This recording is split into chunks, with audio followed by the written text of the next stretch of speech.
Did you forget everything I thought we had? Did you forget ever holding my hand? Never forget. Did you forget about me? Literally, she was kind of serving Nick Jonas a little bit in there. Or was Nick Jonas really stealing? Was he really stealing from Demi Lovato? I'm gonna guess the latter. But, hi. Hey! I haven't seen you in a while.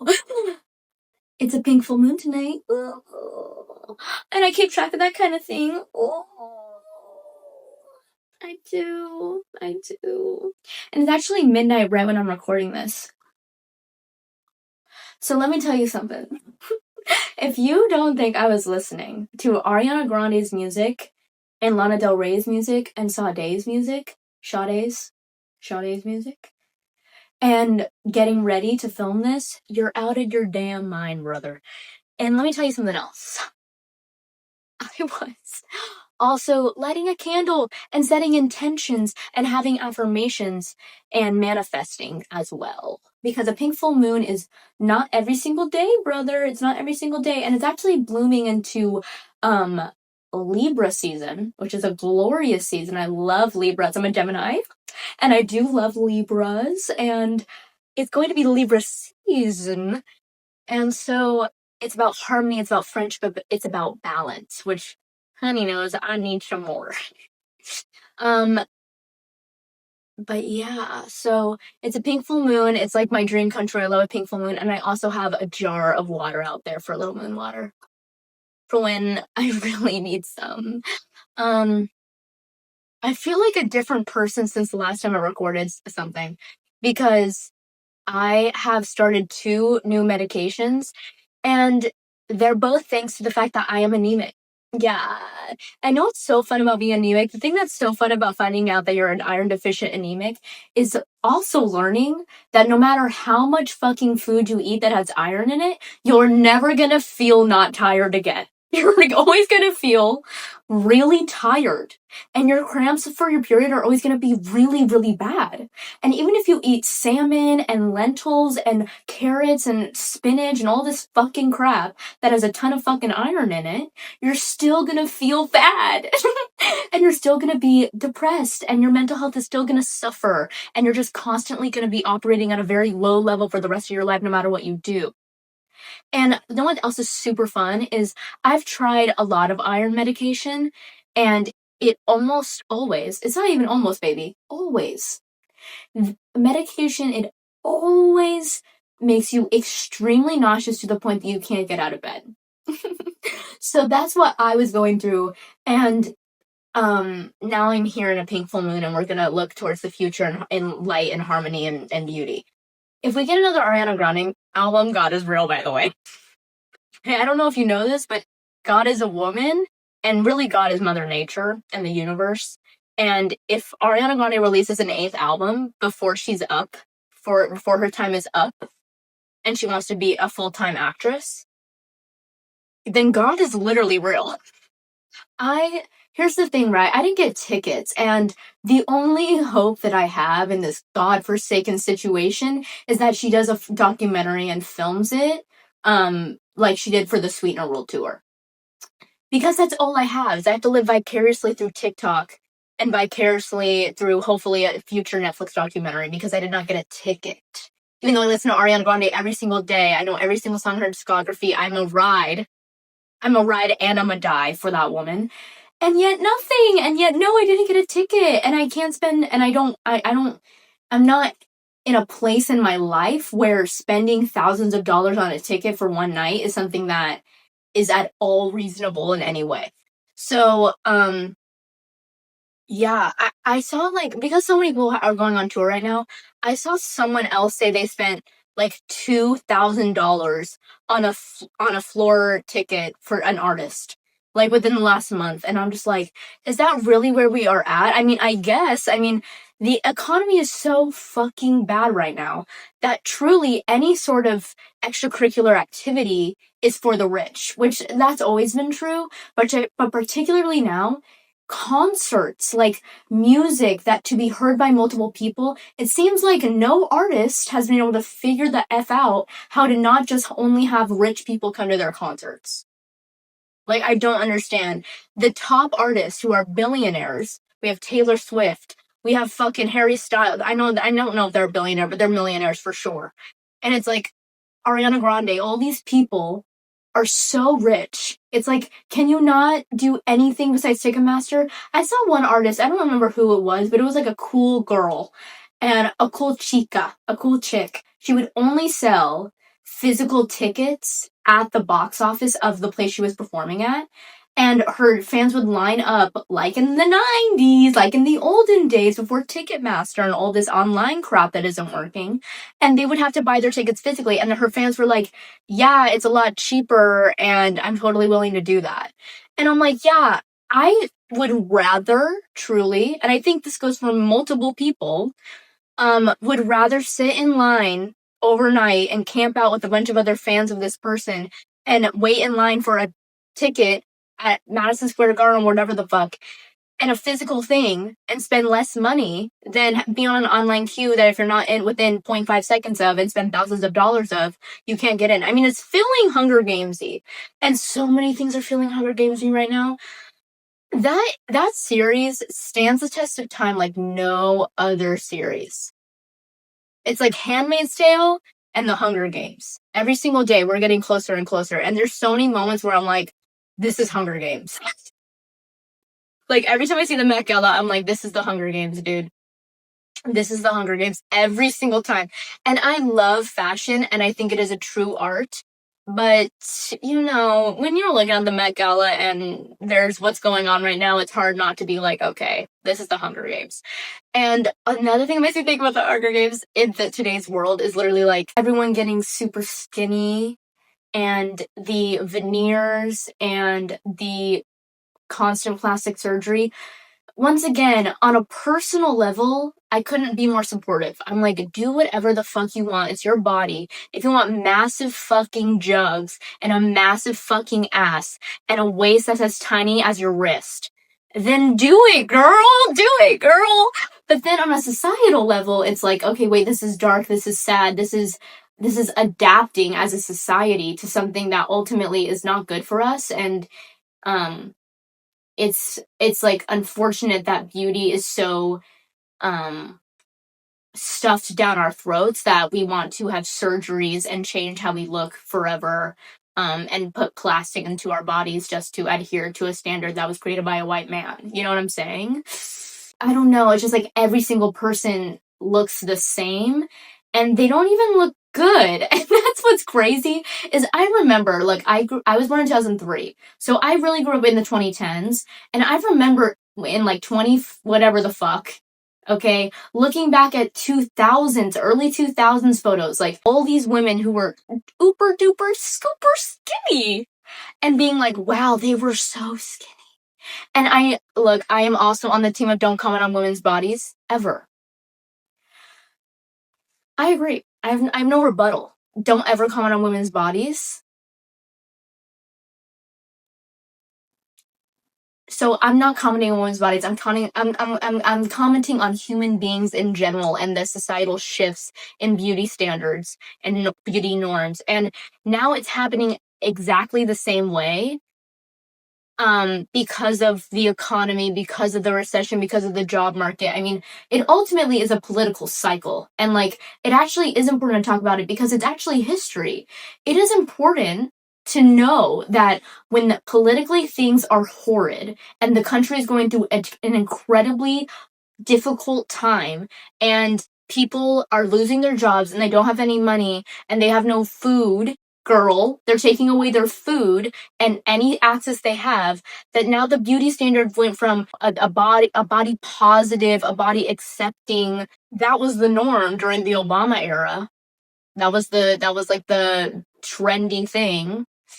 And now it's this like very conservative, traditional beauty standard of like as skinny as you can physically get, so that women are weaker and women only feel beautiful if they are super uber skinny. So even though I don't feel comfortable commenting on women's bodies, and I'm not trying to single anyone out, but it is important because that is an element of history that keeps repeating itself in the modern day. And back in the day, girl, and when I say back in the day, I mean probably less than 100 years ago, if you were super duper skinny, it meant that you couldn't eat and you were poor. And now it's the opposite. Like, I think that's important to know. Now it's like, if you are uber rich, you can afford to be on drugs that make you skinny and exhausted and nauseous all the time. You can afford to do that. And so it's actually a status symbol to be so skinny you can see your bones. And the people who are curvier and bigger are now like, oh, all you can afford is fast food. Like, that is a flip that is ever so evident. You know what I mean? That's very Hunger Gamesy once again. But I didn't even want to talk about that. What I actually want to talk about is the Lamar Odom documentary. So the Lamar Odom documentary, have you ever just wanted to look at someone in the eye and be like, why are you doing this right now? Look, I'm gonna be so honest with you, dude. The only thing I know about basketball is I know about women's basketball, but I know about women's basketball. But in terms of male basketball, I don't know anything besides I had a huge crush on Blake Griffin for a long period of my life, and I have seen everything he's ever done. So I know about Chris Paul, and I know about how he was on the Clippers, and then he got traded to the Nets in New York, and he dated Kendall Jenner for a second, and he maybe slept with Madison Beer for a second, and then he's done a bunch of comedy and whatever the fuck. So I know about Blake Griffin because I had a crush on him. That's all I know, girl. I don't know anything else at all. And so I'm so positive that Lamar Odom is like an incredible basketball player, old-timer. If you're a fan of basketball, you love Lamar Odom. He is so talented. He's one of the greats. He played with Kobe. He deserves the respect that basketball fans, I'm sure, give him. But I do not watch basketball, and I'm sorry, but besides him being a professional basketball player and playing on notable teams, I really don't know anything about him besides what I have seen on the Kardashians, which I have never sat down and watched Kardashians.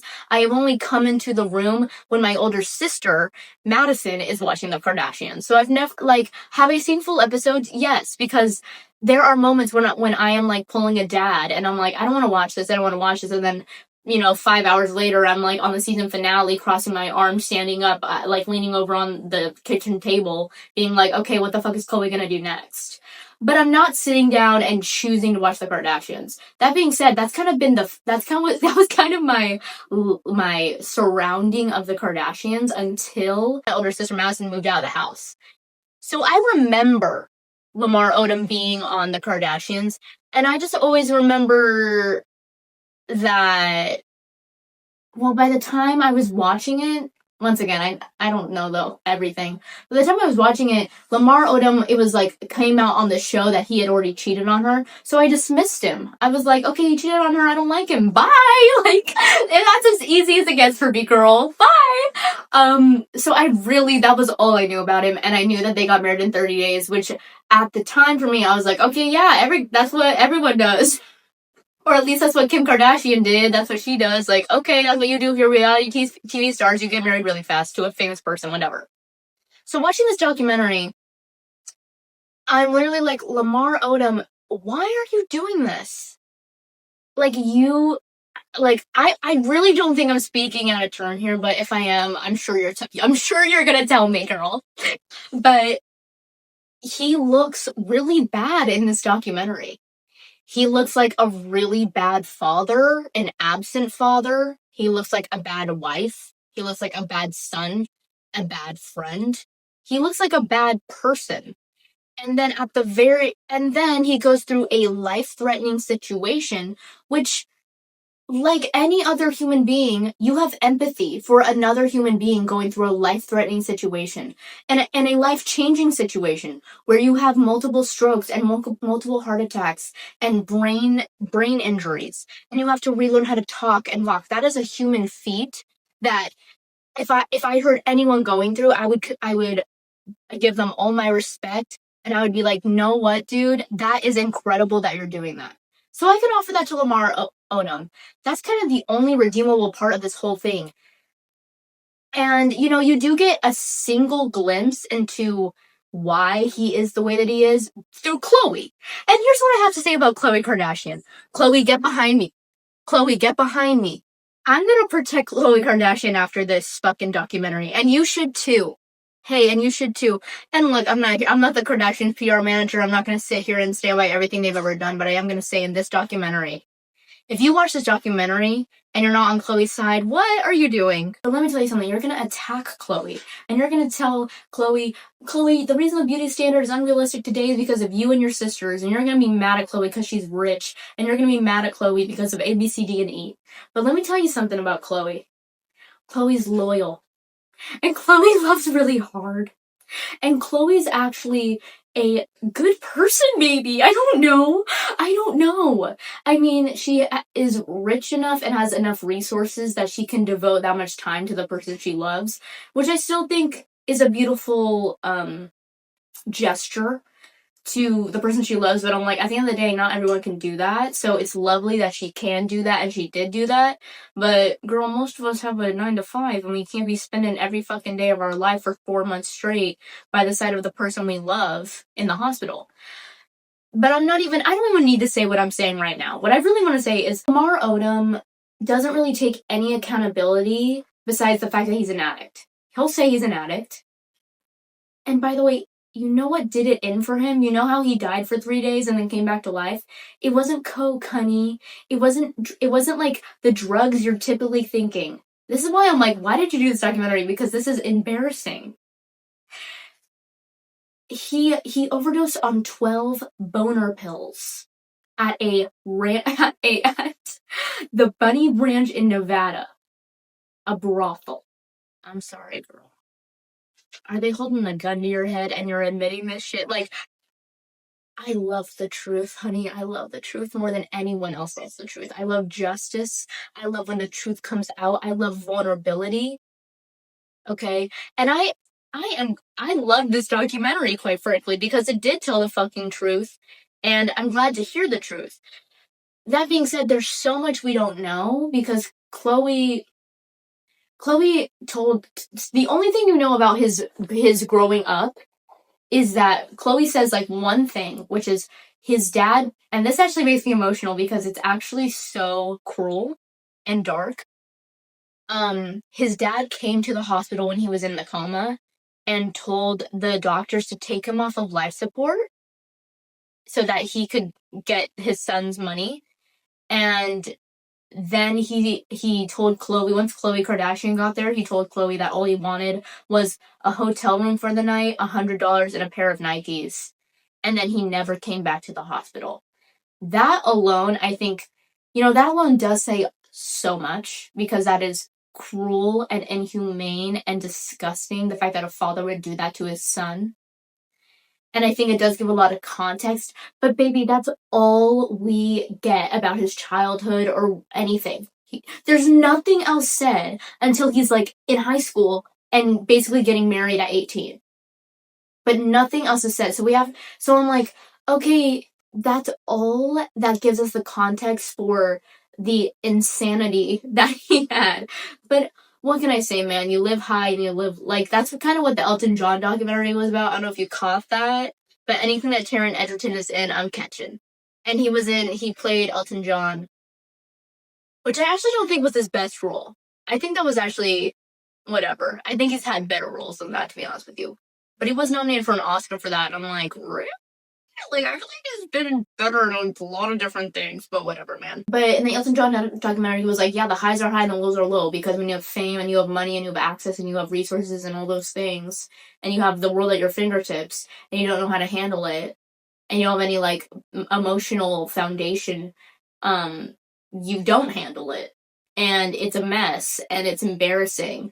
And like I said, I think this is an insanely vulnerable act, but it's also like, why are you talking about this? Like, I don't know. It's just like, why would you?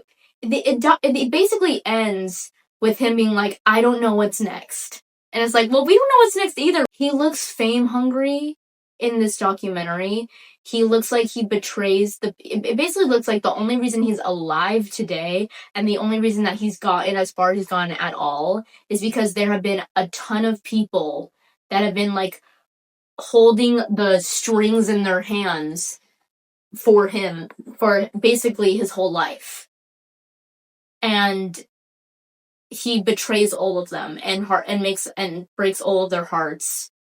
Like, you know what I'm saying? Like, I'm not just talking about he's an addict. I'm not talking about that. I've seen Euphoria. I've seen documentaries. I know that that addicts have a true addiction and it's a disease, and I know those things. That being said, girl, even before he started partying hard, he was still an asshole. So what do you want from me? You know what I'm saying? So to a certain degree, it's like, yes, I do want to know the context of his childhood, and maybe that would give some reasons for why he is the way that he is. But ultimately, I'm like, you gotta take accountability at some point for who you are, and he is nothing to anyone. And he, even now, when he's giving the confessionals to camera, he doesn't admit to anything. He's like just as bad as he seems. Like, you know what I mean? I'm just like, why are you doing this?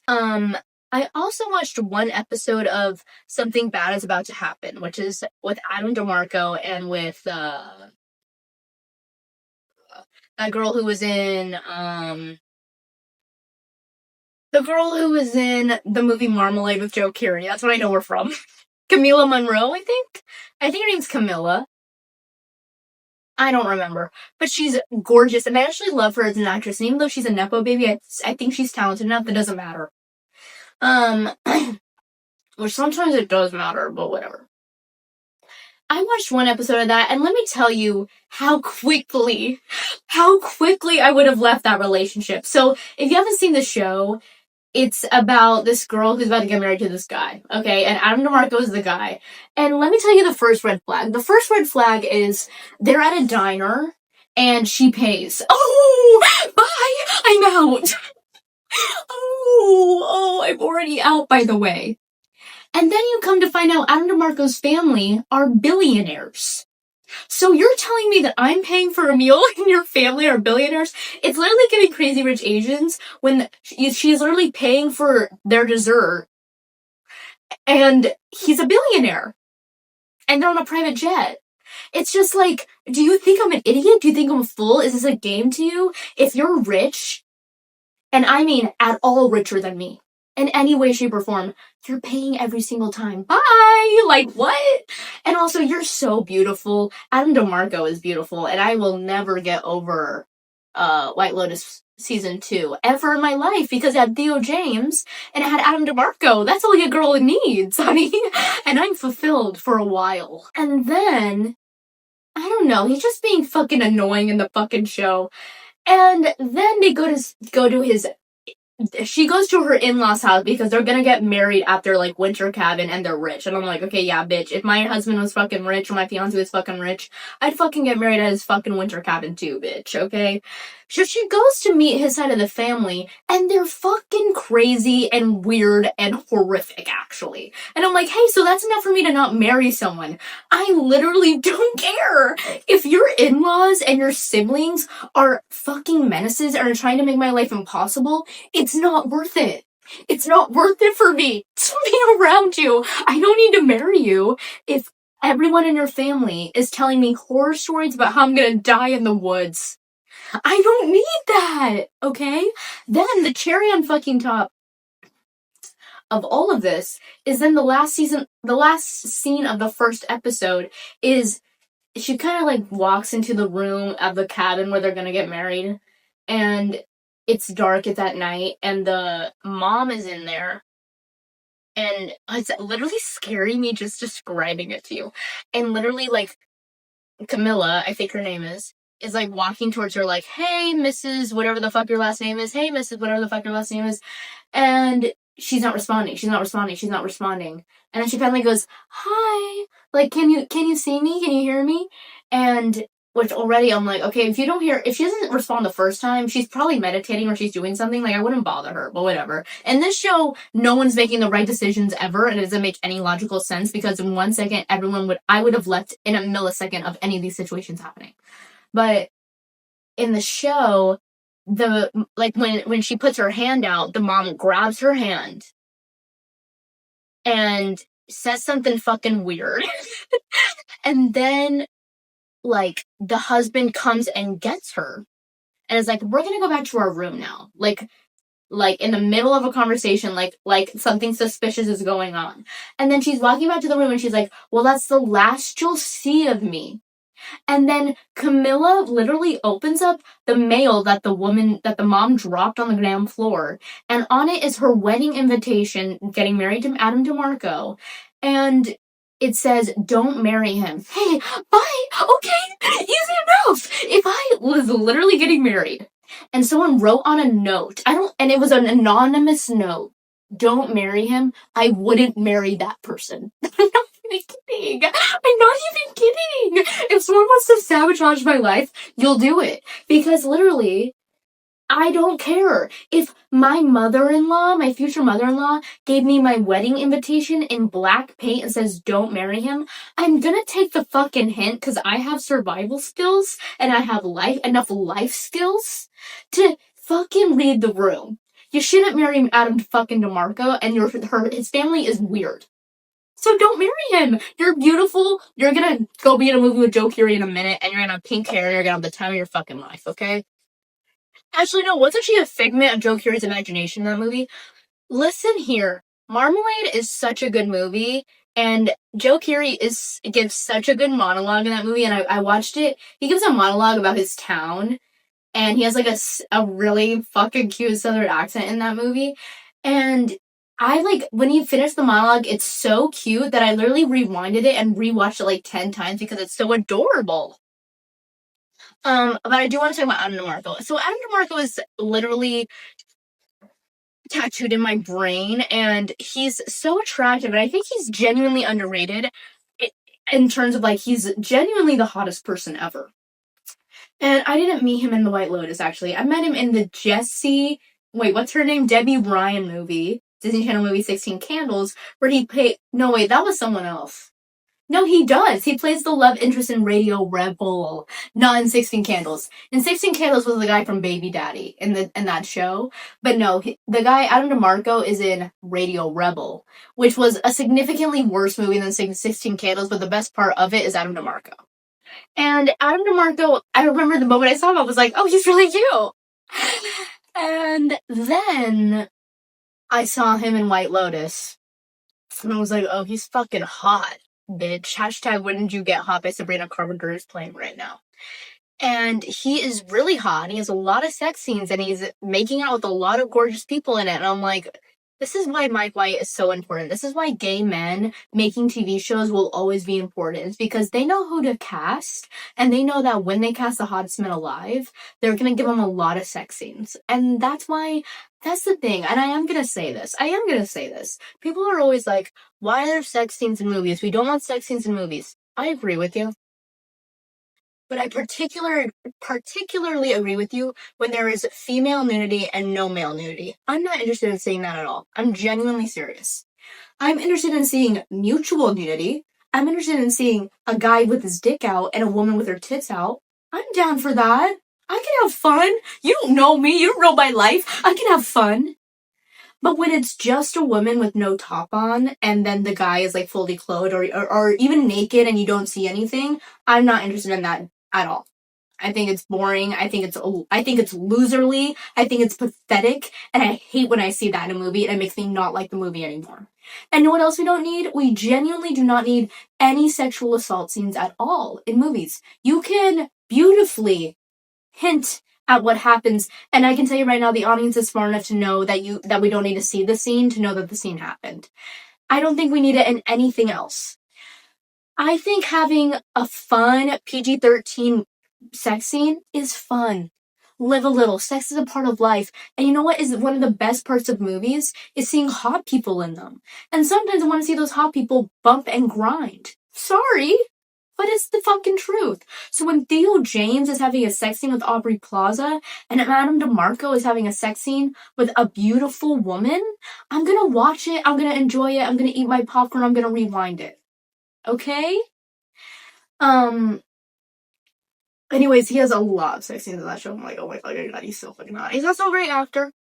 But even in the context of Adam DeMarco being Adam DeMarco, the hottest person ever, and he's so attractive and he's like fucking amazing, and he wasn't overcompensating. I'm so sorry. How am I not talking about overcompensating? Overcompensating is such a revolutionary show. I love everyone in it, but just for right now, I could do an episode just based on every single person in that show, and each person would get their own episode based on how much I love them and how much I could talk about them. But Adam DeMarco, I'm going to talk about specifically right now because I'm talking about the show. Adam DeMarco in that show nails it. He gets it. He's so funny. And I have to be honest with you. I think if you're an actor, you probably can do the drama thing, right? It is really hard to be funny. It is really hard to be funny. And he's funny in that show. And who knew? You know what I mean? Like, not who knew. I'm not gonna say that. But, like, it's so great to find a very funny actor who can also be a dramatic actor. Because, quite frankly, there are quite a few comedic actors who keep on pushing up the drama thing, and I'm like, girl, it's not gonna happen, so stop acting like it's gonna happen. Give us the comedy that you're so good at and stop being bad at the drama. But they want to hold on to the drama, bull for the fucking rest of their life, and I'm like, okay, girl, shoot for the Oscar, but we all know that you deserve to be in the MTV Movie Awards, where you belong, getting Best Comedy in a metal popcorn award. But Adam DeMarco is really funny in that show, and he's really hot in that show, and he's just a really good actor. Like, it is hard to be hot and funny, and he's hot and funny. So, yeah. Oh, I'm gonna talk about one more thing, and then I'm gonna go, but because I have a pink full moon to celebrate, baby. But do you guys ever watch Malcolm in the Middle and cry? Because I do. I think Malcolm in the Middle is the best show ever. Let me tell you about something about Malcolm in the Middle. So I grew up with all sisters. I have 3 sisters, 2 older, 1 younger. So I'm smack dab in the middle. I'm Maya in the middle, baby. All M's, by the way. Which in Malcolm in the Middle, there's different names. There's Reese, there's Dewey. So they didn't do the M thing. But in my family, they did the M thing. So I'm smack dab in the middle. And I have all sisters. So I never watched Malcolm in the Middle growing up because I'm like, that's a boy show. And I want to watch girl shows. And now as an adult, as a woman, I know what, I actually saw something about this girl who was like, I don't like that the word woman has the word man in it, and I completely agree, but I don't really know, like, I don't know, girl, I don't want to be called a girl, I don't want to infantilize myself, I don't want to young myself down, I am a knowledgeable person and a grown person, and I want the word that reflects my gender to reflect my experience of how much I've been on the earth, so I guess woman is the right term, but what would you say instead? A lady? I'm a lady, baby. Alright, so I want to watch lady shows. So now as a grown lady, I was like, let me give Malcolm in the Middle low-key a shot because I saw a gorgeous edit, which edits are the one thing that will make me watch something. The only thing, really. Trailers don't do it. Recommendations don't do it from other people, from loved ones even. But a good edit, bitch, I'll watch your fucking show if you have a good edit. I'm not even fucking kidding. I'll drop everything and go on the app right now. And that's how I feel about Malcolm in the Middle. I saw an edit to Reese that was, my own worst, that he was edited to my own worst enemy, and then I clicked on that edit because I'm like, whoa, I kind of like that vibe. And then I watched the scene where they both think each other is gay and they both want to be supportive of each other, so they're as brothers, they're both like lip syncing to an ABBA song, and they're like both trying to be supportive because they both think the other person is gay, but neither of them are gay, they're being pranked. And I loved that. And I'm like, oh, maybe there's something to this show, Malcolm in the Middle. So I actually popped on the episode. And let me tell you something about Malcolm in the Middle. If you've never seen Malcolm in the Middle, I really, really, really recommend it. And let me tell you why. It's a lot more absurd comedy and kind of bizarre comedy than I thought it would be. I thought it was a sitcom. It has no laugh track. It's very funny. And look, I've only seen one and a half seasons. I started at the beginning. I've seen 1.5 seasons. And it's quite nuanced. It has aged extremely well as a show. Because I think it was filmed in the early aughts. I think. And all the actors in it, from child to adult, like Bryan Cranston, they are all giving really, really quality comedic performances. And they all have incredible chemistry as a cast. And the theme song, oh my god. The theme song alone, I'm like, this is nostalgic as fuck. And let me tell you why I watch it and I cry. I watch it and I cry because I'm like, nowadays, like, literally even 20 years later, I'm like, that is the dream. Do you understand that? Malcolm in the Middle, a show about a family who is, like, lower middle class, barely making it by, okay, is the dream. To have a house, to have 4 children, to have French toast and pancakes on the fucking breakfast table. That all is a dream-like scenario. That being said, it is so heartwarming. It's very good storylines. Like, I'll give you an example. One of the episodes is the entire family goes to Burning Man, and one of them is like a kind of an outcast at school, and then when he goes to Burning Man, he totally fits in. One of them, the dad, puts out a barbecue, and the people at Burning Man think he's doing an artistic, an artistic live action display of like the average sitcom or like the average American dad. Like they think he's making like a political remark, but he's really just trying to barbecue in the front yard, and he has like a crowd of people watching them, commenting on him, being like, oh, this is actually an artistic expression of what a modern day American dad looks like. And or critique even. And then one of them is like trying to make out with a girl. That's the thing that's interesting about Malcolm in the Middle, is they actually don't shy away from sex. And you would think, like, how does that work with a show about, with a bunch of kids? But it's really more of a coming of age show. And literally Bryan Cranston, like, a huge element and personality quality of his character is that he wants to fuck his wife all the fucking time. And he constantly has a big ass boner for his fucking beautiful wife. And they really don't shy away from that. And like a lot of it is them talking about it, not a lot of it, but they just don't shy away from sex. And I think it's actually an ultimately a great choice to make in that show, because quite frankly, they handle it well, and they handle it correctly. So yeah, Malcolm in the Middle is really good, and the theme song is so good. Yes, no, maybe, I don't know. I do sing with the British accent, even though there is not a British accent in the song. Can you repeat the question? And then it goes into this, like, heavy metal thing where it's like, you're not the boss of me now! And you're not so big. And then it goes, life is unfair. And it's probably the best theme song ever, which is juxtaposed to Bryan Cranston's other TV show, which is Breaking Bad, which actually has the worst theme song ever. If you don't know the theme song for Breaking Bad, it is an out-of-tune fucking guitar string and then green smoke, and it's like, it's the most out-of-tune thing you've ever heard in your life, and it's a horrid theme song. While Malcolm in the Middle is actually the best theme song ever. I'm not even kidding. Like, I'm not even kidding. It matches the show perfectly. The edit for the theme is perfect and, like, perfectly sets you in the aesthetic and tone of the show.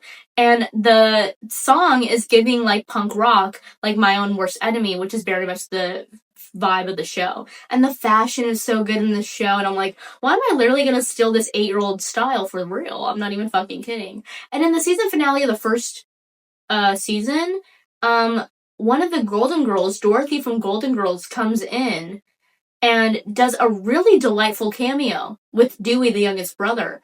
And Dewey as the youngest brother is actually a gorgeous representation of a younger sibling, because on the low, Dewey is like 8 years old.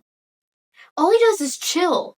And I feel like a lot of the times the youngest sibling in a lot of TV shows is like a Linda Belcher or Stewie Griffin or like a Megan from iCarly, where they're like, not Megan from iCarly, Megan from Drake and Josh, where they're like an evil, tormented little sibling who's trying to make everyone's life a living hell. I don't think that's completely accurate. I feel like littlest siblings are normally more Dewey vibe, where they're just like there and chill and go with the flow and doing their own shit. And, like, they're chill as fuck. And Dewey is chill as fuck. And he's low-key a G. All of these people are such good actors. The oldest brother is literally, he's in military school, and he kind of is there as, like, low-key, like, a mischievous guide to his younger brothers to, like, kind of make their mom's life a living fucking hell. And he's in military school, and he has to hold down his own storylines every single episode by himself, while everyone else, like, the entire family is together in every other scene, and he has to hold that the fuck down for half the episode is his own storylines in military school.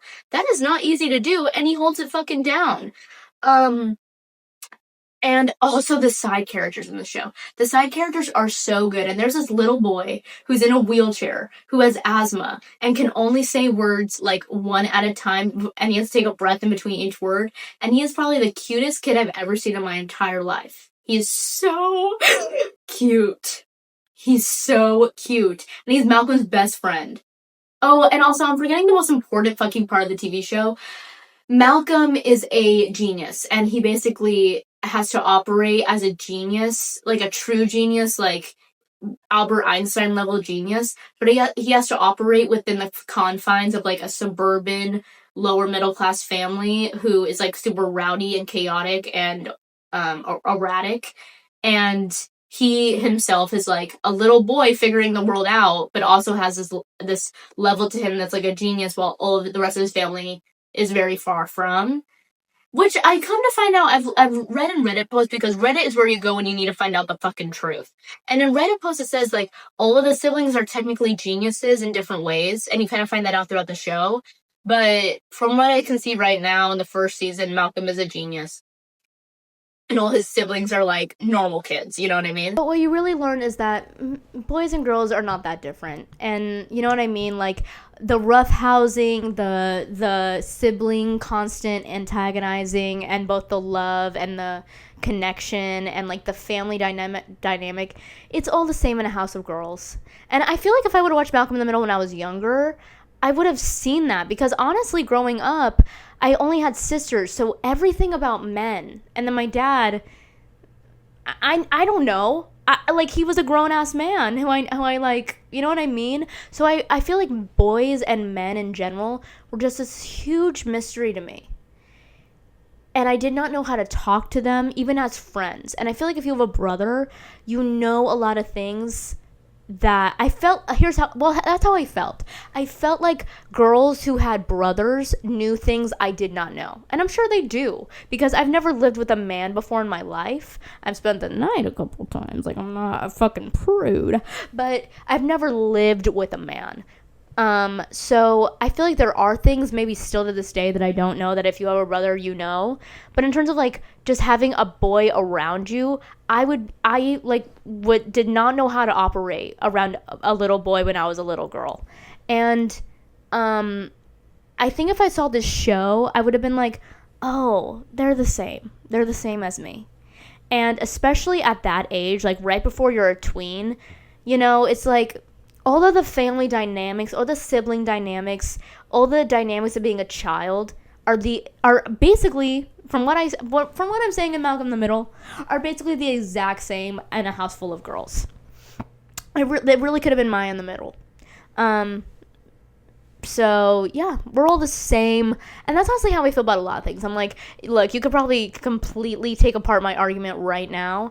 But I feel like, in general, people are constantly picking apart, well, men are like this and women are like that. And I'm like, at the end of the day, I think it's a lot more nurture than nature. And I think we're all programmed to be in these specific gendered identities. But ultimately, I think if we were all raised the exact same and there weren't these societal norms of how to raise a little girl and how to raise a little boy, I think we're honestly much more similar than we are different. But whatever. I think there are so many things that because of these societal ways that we treat men versus women and little boys versus little girls, there are things that in general are very different when you are a man who grows up in society versus very different than if you're a woman who grows up in society. Like, my favorite color is pink. Everything I own is pink. I don't know if it's because I love femininity and this is the femininity that I'm aware of and, like, I like to be more like because of who I am or because I was told to like pink. I don't know. And I feel like you can do that about anything. Like, why do I like horror movies? I don't know why I like horror movies. Maybe because I thought they were cool and I started watching them and finding out that I like them. And maybe I wouldn't like them if I didn't think they were cool. I don't know. But now I'm gonna go. But I'm gonna go see Lily Allen in Chicago this weekend and the West End tour. Now, let me tell you something about Maya Caress. Maya Caress loves aquariums. It's my favorite place in the fucking world. I can finally have a little bit of peace, a little serenity. And while I don't think aquariums or zoos are ethical, I think I think aquariums are particularly extremely serene. And there's nothing like an aquarium. There's nothing like it. And I think certain fish, I think most fish have like less brain function than most animals. But who knows? I'm not a scientist. I don't fucking know this shit. But what I do know is that, like, colorful fish in a fucking huge ass fucking tank that goes to the ceiling are beautiful. But yeah, I'm gonna go now. But bye. Happy pink full moon. Bye.